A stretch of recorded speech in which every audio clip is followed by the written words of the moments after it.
Сәлеметсіздер ме, құрметті оқушылар, онлайн мектебімізге қош келдіңіздер. Онлайн мектептен білім алу үшін сіздердің әрқайсыларыңыздың өздеріңізде аккаунт болу керек, ол өздеріңіздің ЖСН-деріңізге тіркелген. Егер де ол аккаунт болмаса, онда мектептен сұрап, я болмаса аккаунтсыз тегін пайдалана беруге болады. Олай болса, бастайық. Білімнет.kz сайтына кіріп, бас беттегі оқуды бастау кнопкасын басу қажет. Немесе сайттың жоғарғы бөлігінде онлайн мектеп бөлімі бар. Егер де мен өз аккаунтыма кірмесем, онда бұл жерде оқу тілін таңдап, яғни қазақ мектебі, өзімнің сыныбымды таңдап, мысалға 8-ші сынып, және бүгінгі күні болатын өзімнің сабағымды таңдаймын. Мысалға қазақ әдебиеті. Сабақты бастау деген түймені басам, бізде сабақ басталды. Сабаққа кіргеннен кейін біз ең бірінші бүгінгі меңгеретін тақырыбымызды, осыған дейінгі меңгерген тақырыбымызды және сабақтың мазмұны мен мақсатымен танысамыз. Сабақтың сол жақ бөлігінде мәзір берілген, осы мәзір арқылы біз видео түсіндіруге, жаттығуға үй жұмысына өтіп кете аламыз. Алға деген кнопканы басқаннан кейін біз видео түсіндірмеге көшеміз.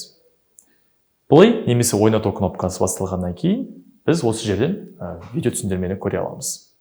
Естеріңізге сала кетейік. Видео түсіндірмені айналдыруға мүмкіндік жоқ.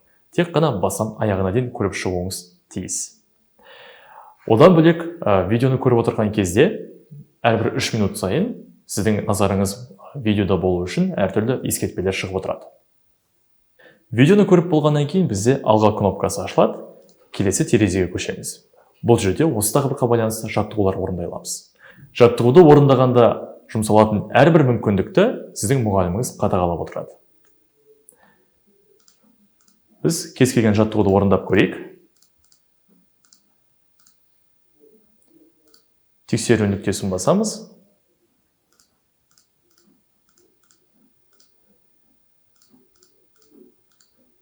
Міне 3 мүмкіндігімізді пайдаланып біз жаттығуды орындадық. Одан кейін бізде алға кнопкасы ашылады. Міне осылай келесі сұраққа көшеміз. Жаттығудан кейін бізде әртүрлі үй тапсырмалары бар. Үй тапсырмалары тест сұрақтары форматында жасалған. Үй тапсырмасын орындауға да бізде 3 мүмкіндік берілген. Онлайн сабақ аяқталғаннан кейін сіздер видео түсіндіруден, жаттығудан және үй жұмысынан қанша пайызылғандығын, яғни сабақтың қорытындысын көре аласыздар. Егер де сіздердің өз аккаунттарыңыз болса, онлайн мектептің жоғарғы бөлімінде үй тапсырмалар және жеке хабарламалар бөлімі ашылады.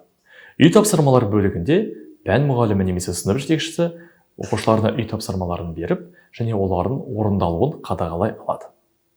Жеке хабарламалар бөлігінде оқушылар өзінің сыныптастарымен бірге немесе пән мұғалімімен хабарлама алмаса алады.